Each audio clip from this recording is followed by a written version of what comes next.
Good evening and welcome to Social Media Fridays on Monday. Each week we meet to talk about what happened in the world of social media in the past 7 days. With us tonight we have Edwin Jonk. Edwin is CEO of IDEST Host in the Netherlands. You'll find Edwin at idesthost.nl. Webmaster of wasaweb.net, Masataki Wasa is also a Google top contributor, and he's a top contributor on the AdSense and Google Plus Help communities. You'll find Masataki at wasaweb.net. Heya Bhagat is a social media activist. She's a human resources expert and a corporate trainer from Chandigarh in India. I'm sorry, Meher, I've forgotten your website. If you want to key it in the chat, I'll mention it. And Michelle Deer is a social media dynamo from Austin in Texas.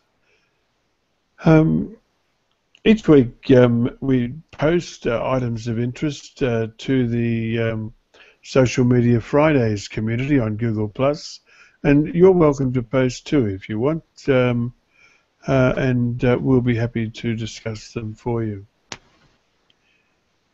First one tonight, new FTC guidelines on endorsements in social media. This is probably our most business-oriented of the day, but I want to make sure that everybody's aware of this because you may think it does not affect you, but it probably does. So the Federal Trade Commission has updated its guidelines finally for the social media portion, mostly the social media portion of its guidelines.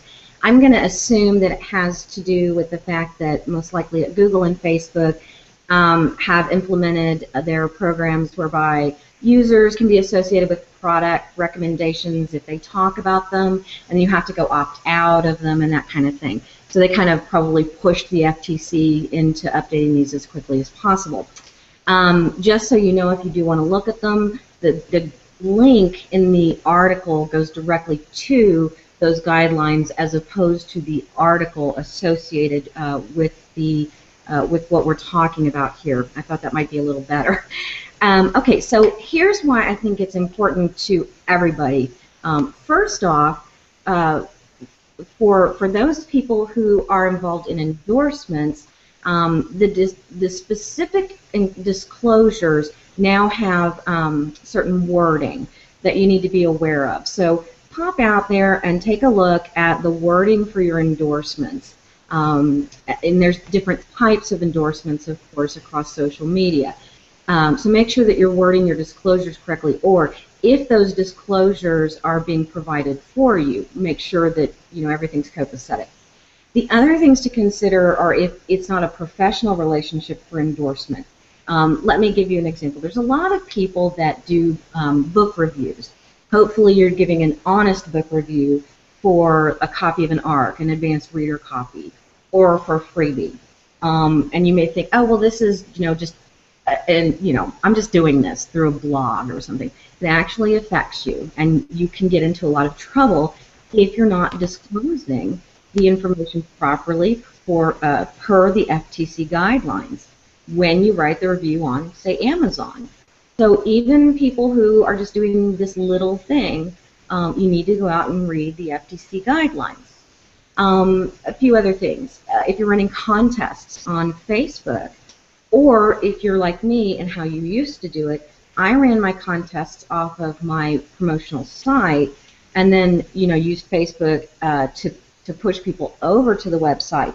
You have to be very careful about the wording and make sure that the wording is set up very specifically and very correctly on your website, or you can get in a lot of trouble. One of the things that the article mentions is if you do giveaways. We also did we did a lot of giveaways as opposed to contests, but I was very meticulous because those can be construed as lotteries very easily. So if you do those, please be sure to do your due diligence in every single state and at the federal level.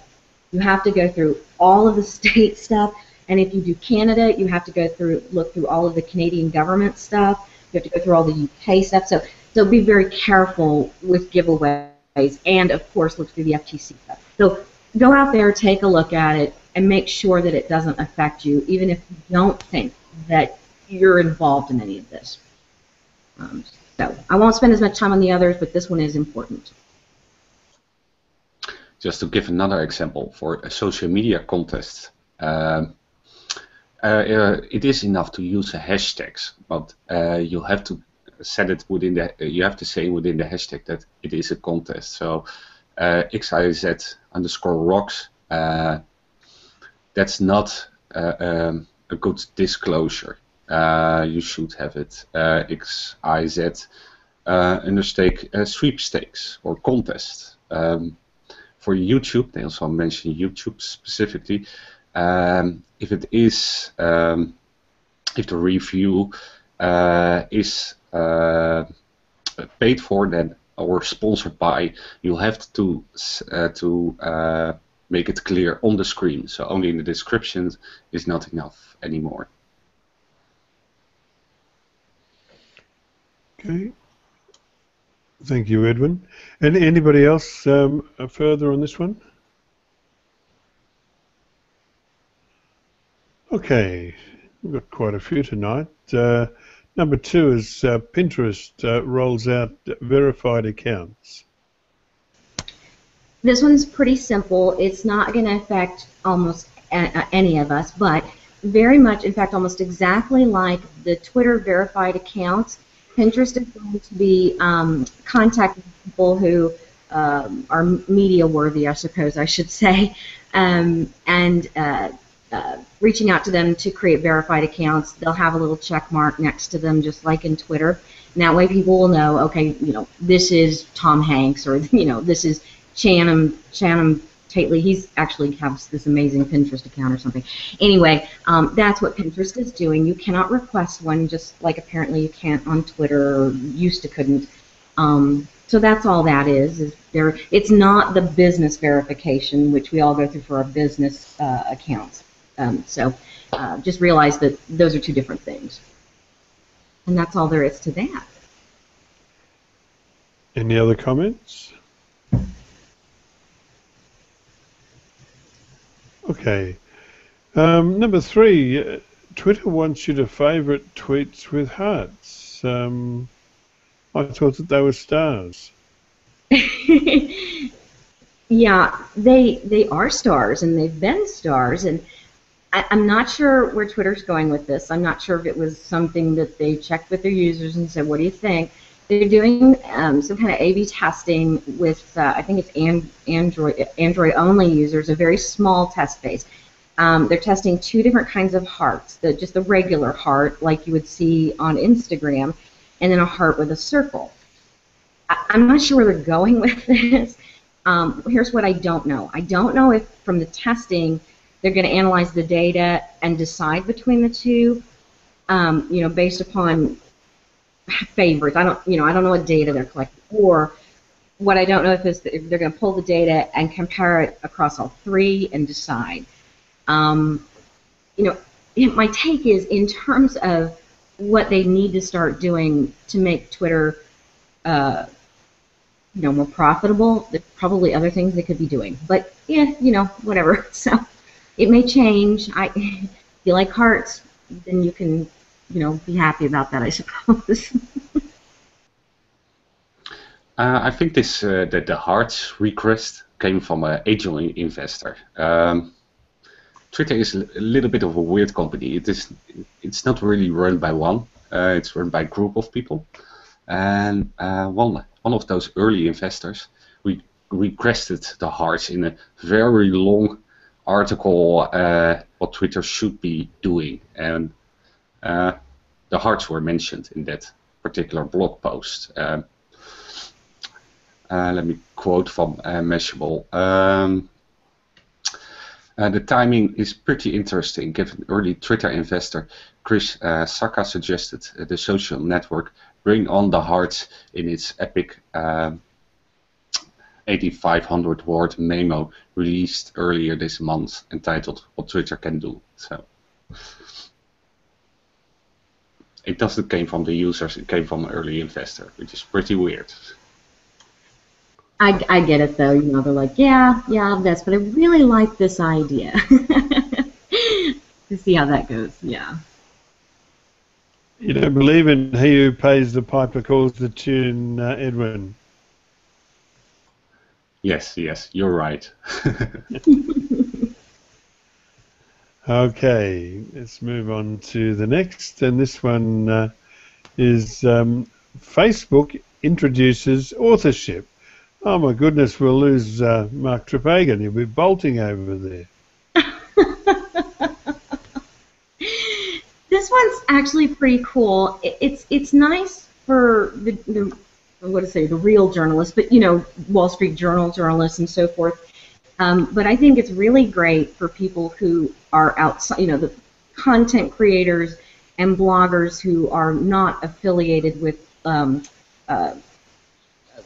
large publications. So here's basically how it works.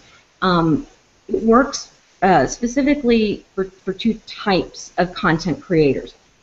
For those publishers who are using the new Instant Articles feature, which by the way I think is really cool, it's very nice and very quick, and the look and feel is wonderful. The article takes an example for someone who writes for the Wall Street Journal. Go through a series of steps, and in the lower left-hand corner, you get a byline, basically, which they didn't have before. And then on the lower right-hand side, there's the little follow button. So what you can do, instead of having to open the article, see who it is, go research who, you know, that person on Facebook and follow them if you want to. You can see who it is right there and then follow them directly so that their stuff shows up in the feed. And that's great and that's wonderful. But where I think that the real value is for bloggers and content creators. They can do it. It'll look a little different, but for those types of people, they typically have, you know, pages. And so they can implement it, and what happens is they get a byline, so it looks very professional. It looks exactly the same. It would have, you know, like Mark Trepagan, it would have his website, the name, not the link. You know, it wouldn't say like www blah blah. It would have the name, and then his name as a byline, and then up at the top you could like his page. So it's very professional looking. I think there's a lot of value in that. So, and then that'll pop into your news feed if you like it. Then, of course, it's going to start showing you. It's a pretty cool and nifty tool that they're implementing with that. So, how do you have to use the property article : author? Is that the markup that you need to use? Let me take a look. There's some instructions, and I actually did not go through all of the instructions. Yes, it's I got lazy and said, go look at the article for the instructions. I think that they've made it. Now, yeah, it uses. Markup would be required in any case, in case they have to get up those detailings for articles. I mean, the author. Yeah, it uses the existing markup. That's OpenGraph now. That's a problem, because I assume then you have to, for the content, you have to type in your Facebook address, right? But other services, other platforms use the OpenGraph article author value. So for those companies, it won't work. I think, I may be wrong, but I thought Pinterest used that as well. So Pinterest would pick it up if it's in a name format, if it's sort of first name, last name format. Whereas if you type in Facebook address, then it won't be picked up. And I thought that was the case with others as well, because OpenGraph should be, in a sense, universal, so that different platforms can pull the information from the site. So, for example, I have marked up on my pages using property equals article : author, but I'm marking up my name, Mm-hmm. not my Facebook account. So if I were to substitute this sort of, instead of having my name marked up as article author, and I put in the Facebook address, I'm not so sure that's a good thing as far as other platforms are concerned. So if it's a proprietary Facebook markup, then I think that's absolutely fine. But if they are using Open Graph, Yeah, but that's an array, right? So presumably you can add more profiles than just the Facebook profile. But I have to look that up on the Open Graph page. yeah, you can have. No, what I do is that you have article author, and then within that I have property profile first name, property profile last name. So I suppose you can have profile separately from author. Masataki, let me just real quick interrupt and tell you how they're wanting you to do it. It sounds like it's just a little bit different than they are using Open Graph. It says the author tag uses the existing meta tag article author, where you replace author. So this time you're going to replace author rather than saying article author, and then you replace author with your Facebook profile URL. So then this time it'd be article : and then your Facebook profile URL. Once you set up, you'll have your byline highlighted, and then your follow or like buttons enabled.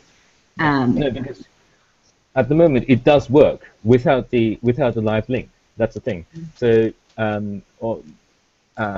when I share things on Facebook, it does say by Masataki Wasa, but without the name being a live link. That's because I have the article : author, and if you substitute that with the Facebook address, then it will become a live link with the name on the Facebook account. That's great. But my argument is that other services, other platforms use Open Graph to extract data. Oh, okay, all right. Yeah, but So if you can have it's an array. I'm now on the Open Graph. This is what they say: article : author, profile array, writers of the article. Now, if we go to the array, if a tag can have multiple values, just put multiple versions of the same meta tag on your page. The first tag from the top to the bottom is given preference during the conflict. So if for Pinterest you have to have you have to point to the Pinterest URL, and for Facebook you have to point to the Facebook URL. That doesn't matter because you can mention them both, right? Yeah, you can have multiple values. Okay. Now the question is, when there are multiple Open Graph markups, which ones do they use? I mean, the example given by arrays is the Open Graph image, right? Multiple images on the page can have. So within the meta tag, you give the images, right? Yeah. The first meta tag is given preference, or the higher in the document the meta tag is, that higher the preference is during conflicts, or at least that's from opengraph.me. I'm not 100% sure about that, because when I have, let's say, 3 Open Graph OG image, sometimes, depending on the platforms, again, some of them pull the last one, some of them pull in the first one in the list. And it's really difficult to know which is, because I don't think there is a clear hierarchy yet. I mean, you can't say this is important, this is number 1 importance. You could, you could individually specify the image if you have multiple images, which ones they should pick. So you can do that for, I think, for Twitter. You can using one of their Twitter, I think, Twitter : image or something like that. So you can do it separately from others. So yeah. Yeah. But so according to the protocol, let me quote it, it's easier. The first stack from top to bottom is given a preference during conflicts. So Yeah. the protocol is that's- pretty clear, but the platforms might mess up a little. The question is whether they are actually interpreted the same way across different products universally, and that's not really the case. The problem that I have with using specific service for Open Graph is that Open Graph can be the fallback for many different services. So even for, let's say, populating Google Plus snippets, for example, if you don't have schema.org markup, then it will try to use the Open Graph markups. And I think, Twitter, again, if you don't have Twitter names, Twitter properties, then they will fall back on Open Graph. So in that sense, I do hesitate to use a Facebook address in that field because it might be used by other services. So if there were a proper Facebook only that you can specify Facebook, this applies only to Facebook, then I think I'd be, in a sense, far happier than having to use article:author. But that's my personal opinion. For many people, I think it's a good thing because, then you can link back to your Facebook profile.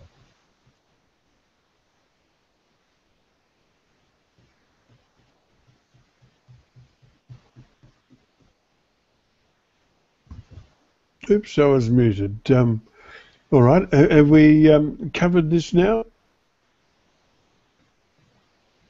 I'm recording that as a yes. Our next on the agenda tonight is number 5, which is Twitter is killing Twitter to save Twitter.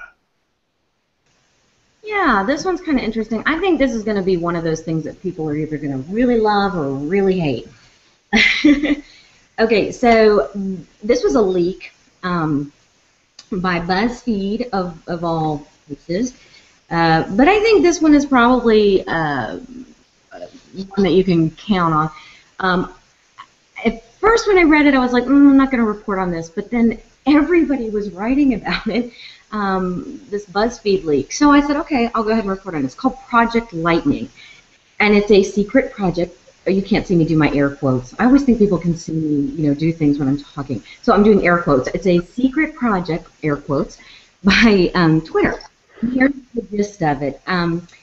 What they're planning on doing is putting a centralized button on the mobile application up at the toolbar, up at the top. And what they're trying to do is help people when they come into Twitter to look for newsworthy and interesting events of the day, so they don't have to come through and do searches and that kind of thing.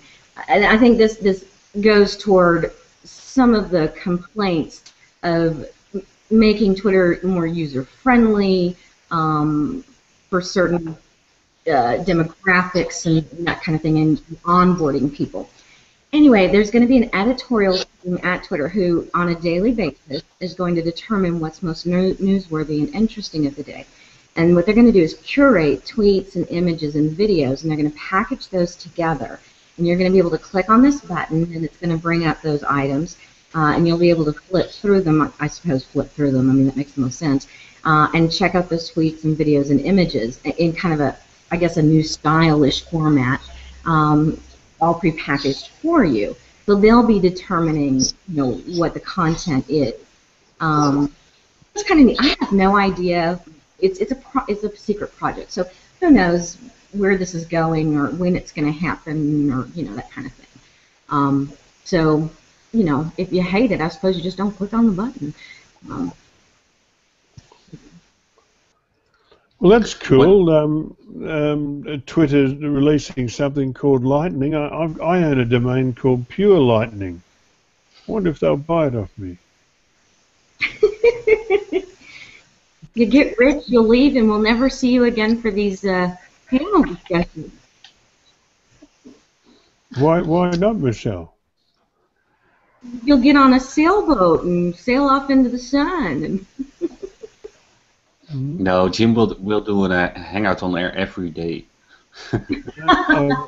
From his boat. On his I boat. would definitely stay here.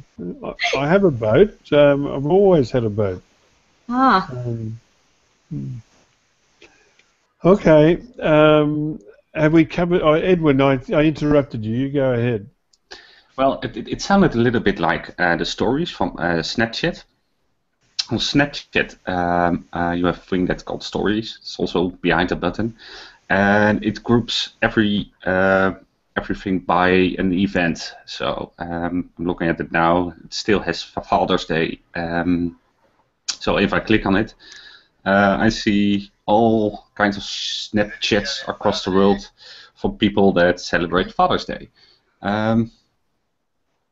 It sounded a little bit like that. I really like that function in Snapchat. So that was my take on it. Okay. Anyone else? It's almost similar to trends that Twitter has right now, and it would be much more advanced than trends that Twitter, has. Maybe it's going to be very selective. Probably they're going to use it for advertisement later. That's the take that I have right now. that's a really good point. I didn't think about that. Excellent point. Thank you, Meher. Welcome. Okay. Let's wander along to number 6 on our list, and it's titled Meet Our Marketing Developer Partners for Ads. Yeah, this one's really for the biggies, like eBay, people who are going to be pushing sales pins, by the hundreds of thousands or thousands. So these marketing developer partners were introduced about a month ago, and they were still in a beta situation. Now they've been approved and released, and they basically use the API to push rich pins out. So, say eBay, hires up and partners with these MDPs or an MDP to develop and push the pins out for them, and so they can do it in massive quantities. And so the rate of return on these pins is pretty high. And Nordstrom can do it. Use Nordstrom. Oh, Mary, you probably don't know. I always use Nordstrom and Stuart Weitzman shoes as my examples. I'm sure that any guy who's watching this is always going, "What are these shoes she's talking about?" But anyway, so they're pushing these pins out and they're seeing a huge rate of return. So it's just newsworthy and probably doesn't affect anybody watching, but it's newsworthy. So Pinterest probably taking some kind of cut from it and finally becoming a little bit more, my brain just went, they're making a little bit of money probably, finally. Okay. Anybody else? Number 7 on our list, Pinterest search just got smarter.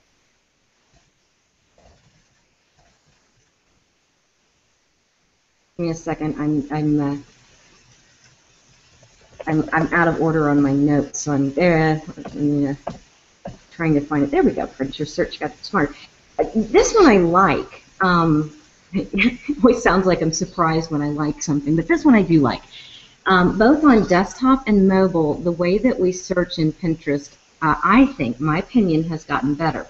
Used to be when you searched, at least in the desktop, you'd search for something like bulldogs, English bulldogs or something, and it would come up and you'd have a choice at the top. You could look for pinners, pins, or boards, and you have to select one or the other. Now, when you select English bulldogs, in the drop down, it combines. Now, when I say combines, you'll see pins, and then when you get to pinners, it'll break out and it'll say pinners, and then you'll see a list of pinners and so forth. So it puts it all in one place.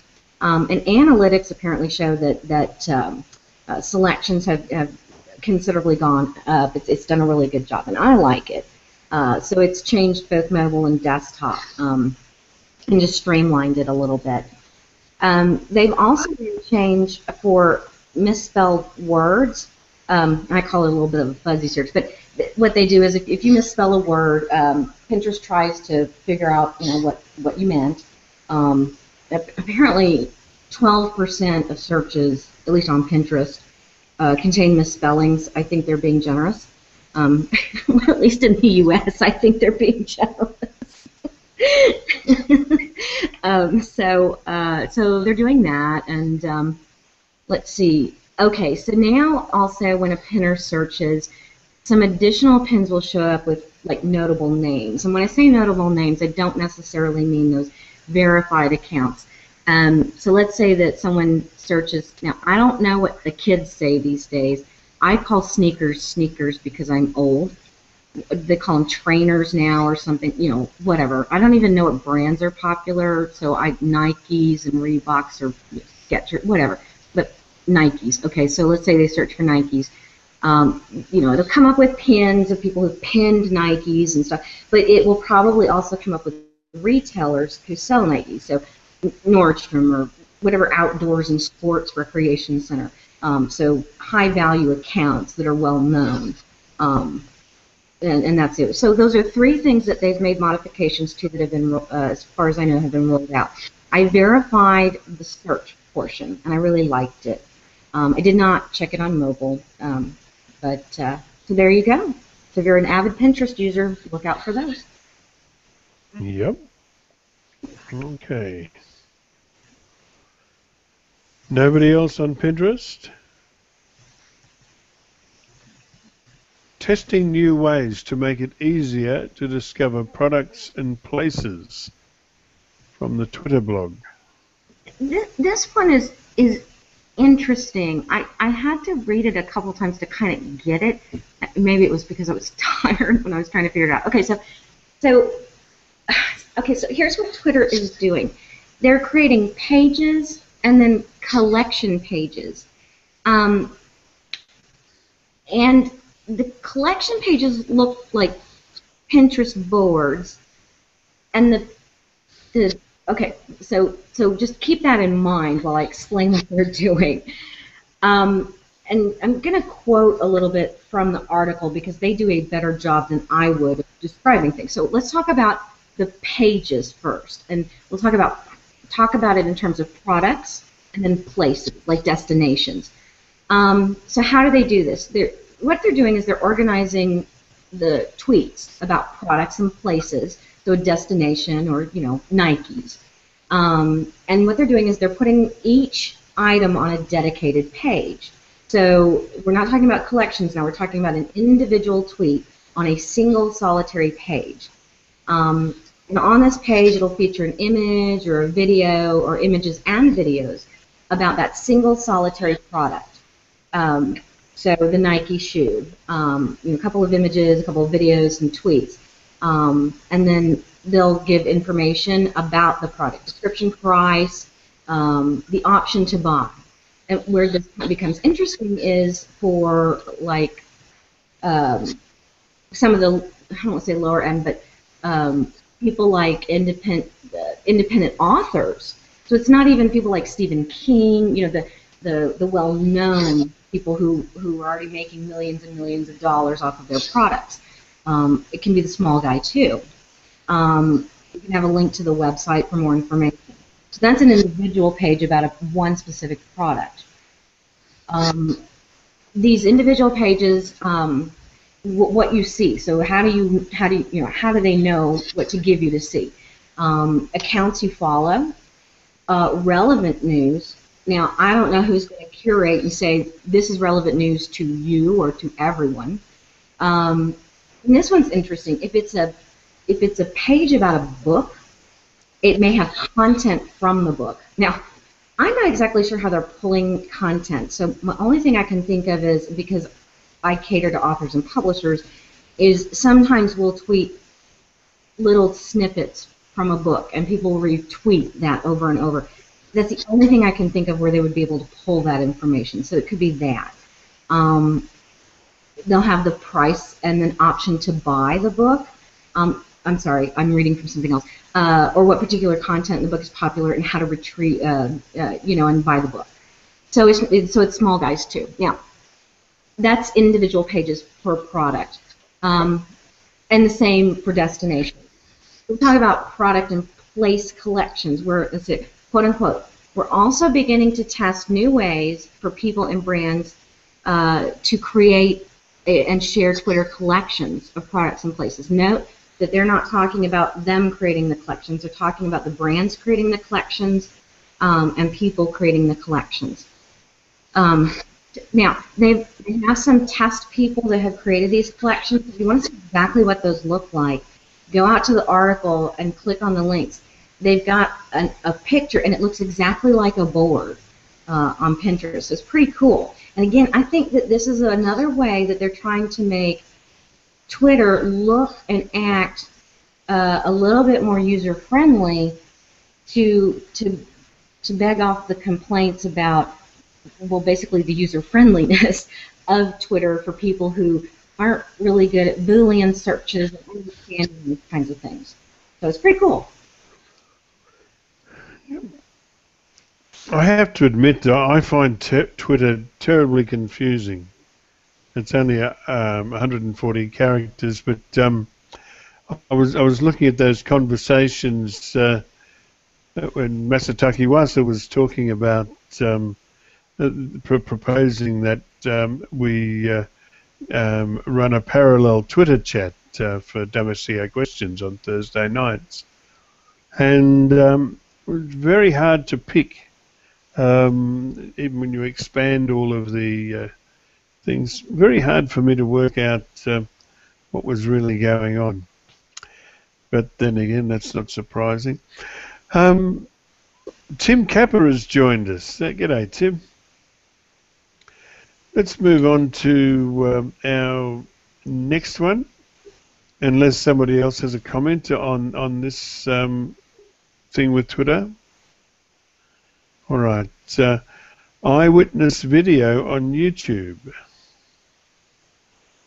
Yeah, everybody's getting into the news business.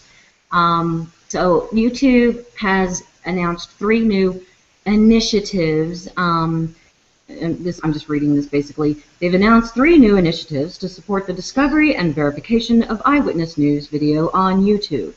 The first one they've named all 3. So the first one is called YouTube Newswire. They created a partnership with a product called Storyful, and basically Storyful will curate newsworthy eyewitness videos. So we're not talking about content; we're talking about eyewitness videos for the day. And then Storyful will provide the team of editors that will verify the eyewitness accounts from the videos, and then YouTube Newswire will, of course, publicize those. So look out for quote-unquote YouTube Newswire for that. The second initiative is called the First Draft Coalition, and this is a new group, and what it does is it's going to create educational resources. And teach people how to go through verification of eyewitness accounts. So if you're an avid, I guess, run after the police and video everything, or whatever, you can use these educational resources to learn how to verify and, I suppose, interview or whatever your own eyewitness stuff. The last one is called the Witness Media Lab, Witness in all uppercases. Witness is an organization, and I'm just going to read this straight from the article so that it makes sense. It's a new approach to tackling pressing human rights issues through the analysis of citizen video. The Witness Media Lab, in collaboration with innovators in the technology, advocacy, and journalism fields, will produce a series of in-depth projects that focus on human rights struggles as seen from the perspective of those who live, witness, and experience them. So it's about human rights issues through video, basically. And those are the 3 initiatives. Okay. And basically, it is a stronger partner, or getting stronger with Storyful. YouTube partnered up in 2011 on Tahrir Square with Storyful. And basically, this is what Storyful does, and YouTube is now integrating that into YouTube.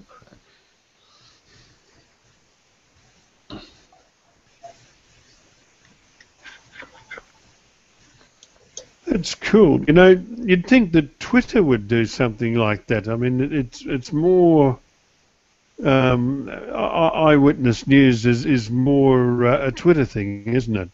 I mean, if there's an earthquake, we read about it first on Twitter rather than, you know, we don't naturally think that we would jump onto to YouTube to get the news.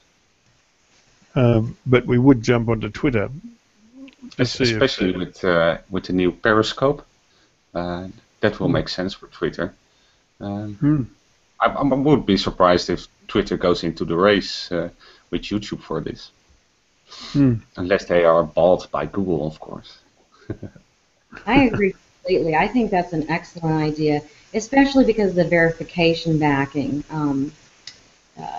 It would be so easy to partner with Storyful because they already do the verification in the back end, as opposed to, you know, I feel really weird about Twitter having an editorial team not only picking the content, but also verifying the content.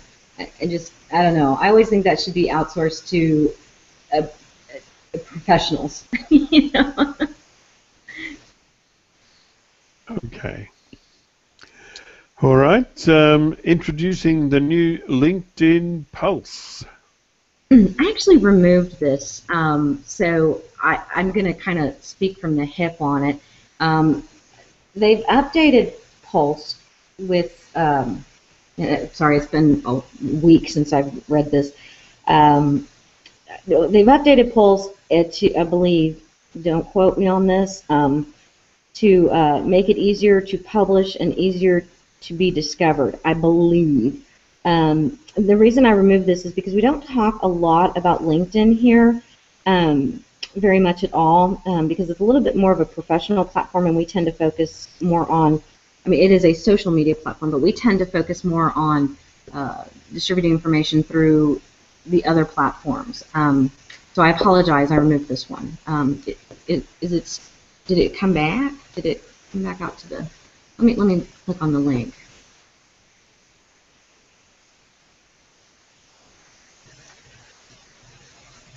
It came back, all on its own. It's a ghost. Well, for me, I get the 404 error. So. Okay, well, I've got it open. Okay, I don't have to embarrass myself. Well, more than I already just did. Let's see. Okay, I'm sorry. It's a launch of a fully redesigned. Oh, it's like completely different than anything I said. So, it's a redesigned Pulse mobile app for iOS and Android. Oh, yes. Okay, what they did was they didn't update it. They did a complete redesign. Yeah, okay. They did make some modifications. I'm thinking of something older. Yeah, so it's a complete rewrite on the code for the app from the original writers of the application. You don't need to follow publishers or topics or anything to get started. Just log in your LinkedIn account. Pulse instantly gives you today's news based on the industry you worked in, who you're connected to, and what you follow on LinkedIn.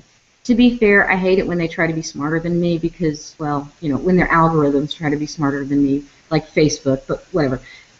The new cards-based interface has been designed to enable users to skim through lots of content quickly. So it's going to be cards-based.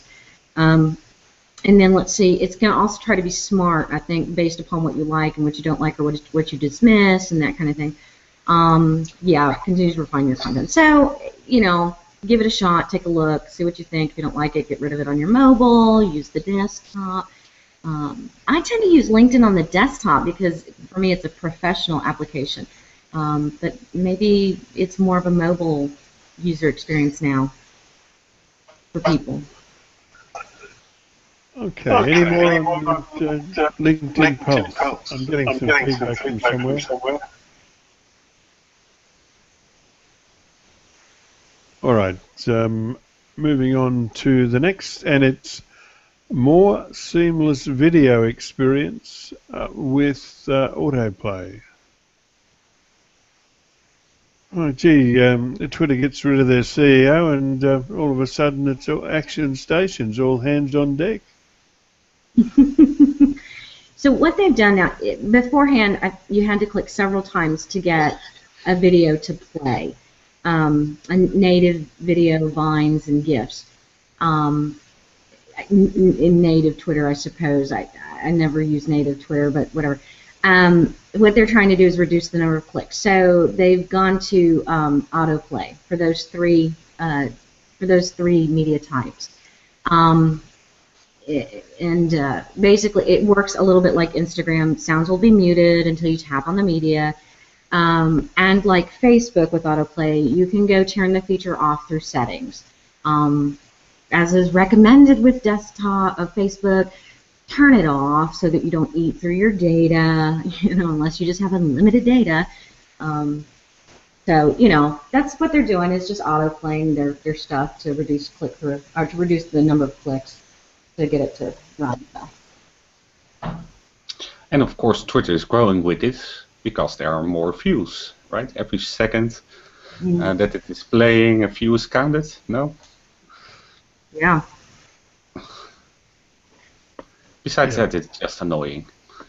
It is very annoying. Okay, add a tagline to your Google Plus collection. Well, that'll save Google Plus. Yeah, I noticed Masataki uses collections. I mean, I do too, but I don't use them very often. But Masataki does. Basically, you can just add a description to your collection. It has an 80-character limit. So just to give a little bit more information about your collection instead of saying stuff. Just go to your settings, edit the collection, type in your description, and that's all there is to it. Okay. That's fairly straightforward, so we'll move forward, and unlucky for some, number 13 is desktop and mobile app ads updates from Facebook. Oh, yeah. Okay, so we've talked about before the application advertising as opposed to just the regular types of advertising, and I was very excited about it, because you could automatically download the app. Okay, so what's happened is they've added the application advertising to Power Editor and then the original ads creation tool. So there was the original, we talked about, now you could do just the regular advertising for video application ads, and then there was the carousel and stuff like that. So now you can create and manage your desktop video application ads. So notice it says desktop video application ads, sorry, through Power Editor. Most people just use Power Editor. And then the carousel for ads is not available for app installs and engagement ads on mobile. So I misspoke earlier if I did say that. So I'm kind of excited about that. Okay. All right. Guys, anything else happened this week? Because I know when I click this button, it's going to say thank you for watching.